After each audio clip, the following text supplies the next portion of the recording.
रोजाना का 150 litre. Daily का 150 लीटर इकट्ठा हो जाए। देखो इतनी मोटी मलाई है इसकी, दूध की देखो ऐसी मोटी मलाई है। सफाई का विशेष ध्यान है यहाँ पे और गौओं की बहुत ज़्यादा सेवा हो जाती है। तो यहाँ सबसे पहली साइड मेरे नाम से बनी थी। मैं एक एनसीसी ऑफिसर रही हूँ, टीचर के साथ साथ। सारे दर्शकों ने अमित संधू की तरफ से राम राम। दोस्तों आज हम मौजूद हैं गांव मोखरा रोहतक के अंदर। दोस्तों हमारा यहाँ पर आने का एक ही मकसद था कि यहाँ के गांव ने मिलजुल कर एक गौशाला का निर्माण किया था कुछ सालों पहले, लेकिन बीच में किसी आपसी कलह उसके कारण गौशाला के ताला लगने वाला था जी। लेकिन इसी बीच एक 85 वर्षीय महिला जो कि डीओ रिटायर है, उन्होंने आके इस गौशाला को एक नया जीवन प्रदान किया है। आज हम आपको उनसे रूबरू कराएंगे कि यहाँ पर कितनी गऊ रहती हैं और क्या क्या मतलब उनका उद्देश्य था। मतलब ये भाई एक गौशाला बंद होने वाली थी लेकिन उसको दोबारा से जीवन देने का क्या उद्देश्य था। चलो उनसे बातचीत करते हैं कि उनकी क्या मतलब, हम उनसे सारी हर एक बात जानेंगे। राम राम ताई जी। राम राम बेटा, राम राम। ले भाई पुलिस प्रशासन भी उरे पूछ रहा है, किस कारण पूछ रहे हैं आप, इनसे बातचीत कराएं। राम राम जी। राम राम जी, राम राम। कैसे हो? ठीक है जी। आज उरे गौशाला के अंदर पुलिस प्रशासन जी। भाई देखो, पुलिस से पहले मेरी जन्मभूमि है मोखरा गाँव। मैं इसी गांव में पैदा हुआ हूँ और इसी गांव से पढ़ लिख कर बड़ा हुआ हूँ और माता जी के आशीर्वाद से पुलिस में नौकरी करता हूँ, वो एक अलग बात है। लेकिन सबसे पहले अपने बुजुर्ग, अपना गाँव, अपनी धरती माता है, गौ माता है अपनी। माता जी आपका शुभ नाम? मेरा विद्या मलिक। आपकी उम्र कितनी होगी जी? मेरी 82 के आसपास है। माता जी हमने एक यहाँ के मोखरा गांव की गौशाला के बारे में एक बात सुनी थी पहला, कुछ साल पहले आपसी कलह के कारण गौशाला मतलब ताला जड़ने वाले थे, लेकिन सुनने में आई है जो आपने इसलिए एक नया जीवन प्रदान किया है। क्या ये बात सच है जी? ये तो परमात्मा के आदेश थे, मैं आ गई और उन्हीं का साथ है, उन्हीं की कृपा है कि मैं जो काम किया उसमें कामयाब होती चली गई।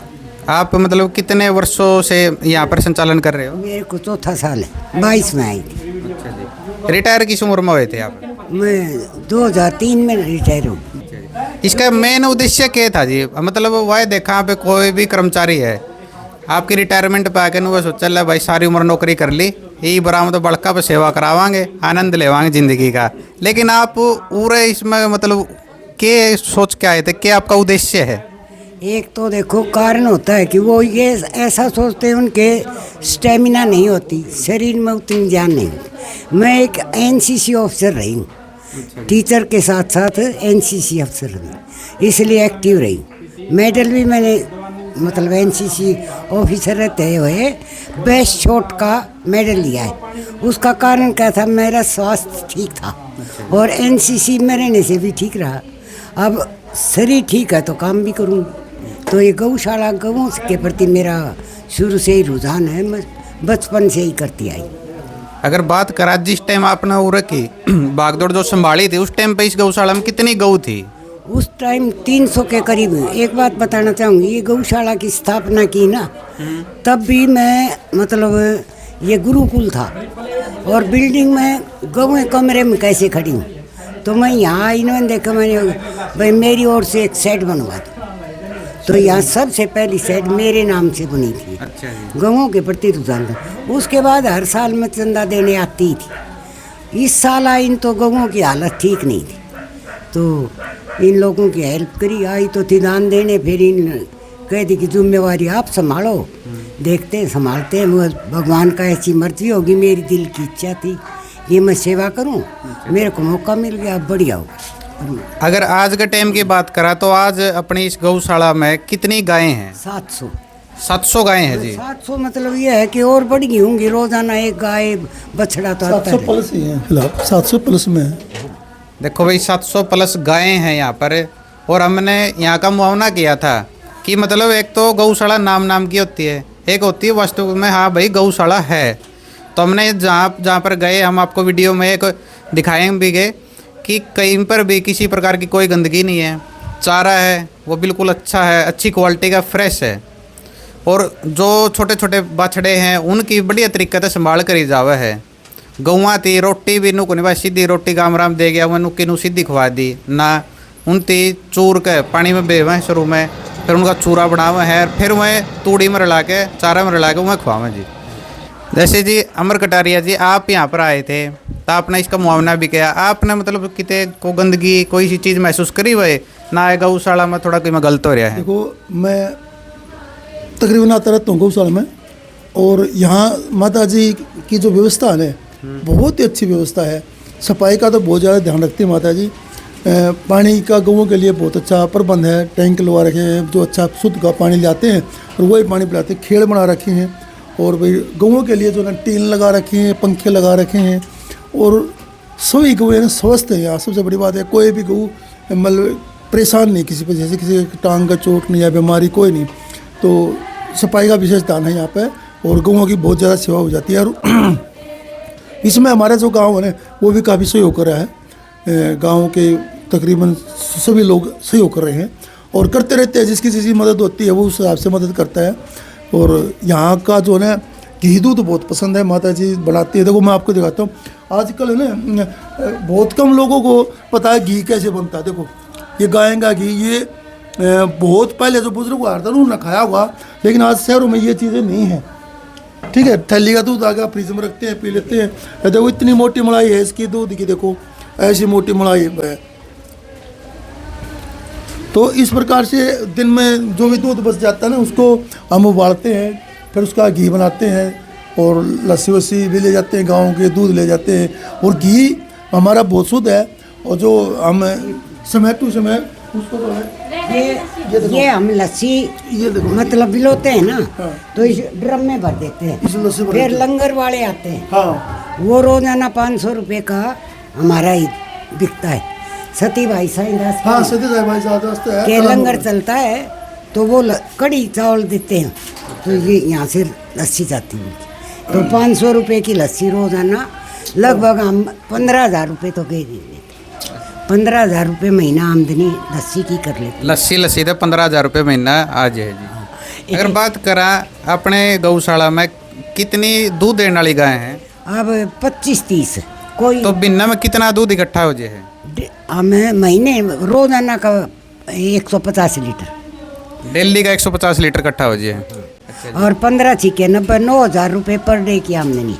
9,000 रुपये पर डे की आमदनी है भाई। एक महीने में 2,70,000, तो इनसे 15,000 ये हो गए 70-85, 2,85,000 तो ये ही है। और बाकी खाद की रहेगी, गोश्त से रहेगी, इनकी भी आमदनी है। हम 3 के आसपास पहुंच गए। पिछली बार हमारा टारगेट था कि 3 लाख तक पहुंचेंगे, लगभग पहुंच गए। बिल्कुल नज़दीक है, पूछ रहे हो 3 लाख का, तो वैसे आप अलग अलग दिख रहा है। 1-2 गाय और होगी दूध वाली 3 लाख किलो पूछ गए। हाँ। गाय तो ब्याती रहती है, जैसे जो गाय, कई गाय ऐसी हैं जो भी जल्दी ब्याने वाले समय लगता है, तो कुछ नाट जाती है, कुछ नहीं दूध वाली हो जाती है, चलता रहता है।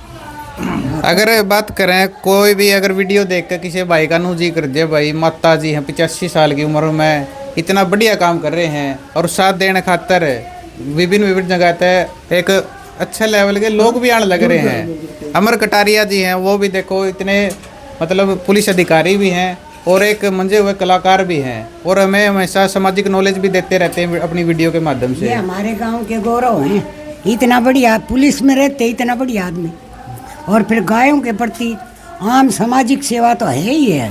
वो सामाजिक सेवा तो कोई भी कर देगा, लेकिन गायों के प्रति गौओं को इतना संभालना यहाँ आते रहते हैं। और मतलब अच्छी जो है ना लोगों में जो प्रचार प्रसार है, इनके प्रति इतना बढ़िया लोगों की इज्जत है। कहते हैं ना गांव का गौरव चमकते हुए सितारे हैं हमारे। बिल्कुल जी, ये बात तो बिल्कुल आपने सही कही माता जी, बहुत अच्छे हैं। अगर कोई भी किसी भी प्रकार की आपकी सहायता करना चाहो तो वो किस माध्यम से सहायता कर सके आपकी? लगभग तो देखो चारा डाल देते हैं, और हमारे ही गांव वाले हैं ना, उनसे तो वो सब के सब 2 रोटी का आटा भी दे देना हर घर से। अब दे तो रहे, हर घर नहीं, हर घर से आ जाए तो गौशाला को कहीं जाना ही नहीं पड़े। और हमारी गाड़ियाँ लगा रखी हैं, गांव में घूमती रहती हैं, गाय को जो रोटी वगैरह जो घर में इकट्ठी हो जाती है ना वो डाल देते हैं गौशाला के लिए। तो कई ऐसे हैं जो रोजाना इनके नाम से 1 रोटी 1 रुपया एक दिन ना डालेंगे तो एक दिन 10 रुपये डाल देती हैं। कई औरतें बहुत सारे 1-2 रुपये 2 रोटी आटा हर घर से आता है। पूरा गांव अगर दे दे तो हमें कहीं गाड़ी हाँ जाने की जरूरत है। देखो माता जी, वो मेरा पर्सनल भी क्वेश्चन है, लोगों का भी वीडियो देख के एक बात तो जाओगी दिमाग में कि आप जो है उर है गौशाला के अंदर सुबह 6 से 8 बजे के बीच में मतलब रहो सारा दिन, तो आपका परिवार में कौन कौन सदस्य है? आपके बेटे, बहू, बेटी? परमात्मा ने इतनी कृपा कर रखी है। मेरे 2 बच्चे हैं। एक बेटा तो एयरफोर्स से रिटायर हुआ है। अच्छा जी। उसके 2 बच्चे हैं, दोनों MBBS डॉक्टर हैं दिल्ली में। अच्छा जी। एक मेरी बेटी है, उसका एक बेटा की बेटी तो पढ़ रही है। उसका बेटा अभी NDA के थ्रू लेफ्टिनेंट सेलेक्ट होके आजकल पटियाला नौकरी करे। तो भगवान ने मेरे बच्चे इतने बढ़िया बना दिए, अब इन गवों की सेवा करूँ। वनु को नहीं कंदे बा माता जी, क्यों चंचलियां पड़ रहे हो? अपना घर आराम करो न, इसी कोई बात को नहीं कंदे बा। उनको हौसला बढ़ावा में दोना वो यूँ कहें मम्मी तेरे में जान है, बल्कि हमारे में तो इतनी है नहीं, तू कर सेवा। अच्छा। बल्कि बेटी तो यहाँ की गई, तो हमने तो गौ माता को दान कर दी अपनी माँ। अच्छा जी। देखो सुबह डेली 5 बजे माता जी यहाँ जाती हैं। भाई सर्दी गर्मी इस मौसम में उठना ही बहुत मुश्किल बात हो जाता है, और गांव से बस तो छोड़ गए, इस उम्र में यहाँ का गाँव संभालना, शाम तक यहाँ रहती हैं, पूरी देखभाल करती है माता जी। मैं तो सौभाग्यशाली मानती हूँ अपने आप को। मेरे इतने अच्छे बच्चे हैं, दान को तो रोकते ही नहीं, बल्कि वो अपनी ओर से, उनके नाम है यहाँ बोर्ड पर लिख रखे हैं, वो आप भी देते हैं। सकरात को है नहीं 51,000 दोनों बच्चे दे। मुझे तो रोकें क्या, अपनी कमाई में से वो भी देते। अच्छा, वो अपनी कमाई में से भी दान करते हैं। बोर्ड पर नाम है दोनों के। ठीक है। मैं भी देती हूँ, जैसे 2 लाख मैंने दे दिए, 50-50 वो देंगे। हाँ। तो बच्चे मेरे काफी रोकेंगे अच्छा क्यों? परिवार है माता जी। हाँ, रोकते नहीं, वो भी देते हैं। तो दोस्तों, हमारे साथ थे एक माता जी, 85 वर्षीय माता जी और अमर कटारिया जी। हमने उनसे बातचीत की है, उनका क्या उद्देश्य था वो हमने आपके सामने प्रस्तुत किया। अगर कोई भी भाई किसी भी प्रकार की हेल्प करना चाहता है तो यहाँ पर नीचे स्क्रीन पर QR कोड दिखाई देगा, आप इसके माध्यम से भी मदद कर सकते हैं। और हम माता जी का नंबर भी स्क्रीन पर चलाएंगे। चलो माता जी से उनका नंबर पूछते हैं। आप इस नंबर पर कॉल करके भी इनसे बातचीत कर सकते हैं और आपका क्या विचार है वो सामने रख सकते हैं। माता जी, आपका मोबाइल नंबर क्या है? 720 636 4241। ये मैं विश्वास दिलाऊंगी, इनका 1 पैसा भी आएगा वो 2 जितना दान पुण्य जैसा लगेगा। 1 पैसा गाय का के काम आएगा। देखो भाई, माता जी पूरा विश्वास दिला रहे हैं कि 1 भी रुपया खराब नहीं जाएगा, पूरा दान पुण्य के अंदर लगेगा। गौ दान ही सबसे बड़ा दान है। तो दोस्तों, आप सभी लोगों से यही उम्मीद है कि आप इस वीडियो को ज़्यादा से ज़्यादा शेयर करें ताकि ये उन लोगों तक पहुँचे, और जो लोग मतलब गौ के प्रति अपना जो धर्म है, अपना जो कर्म उसको भूल चुके हैं, वो इस वीडियो को देखें और दोबारा जागरूक होएं। जननायक न्यूज़ से अमित संधू, जय हिंद।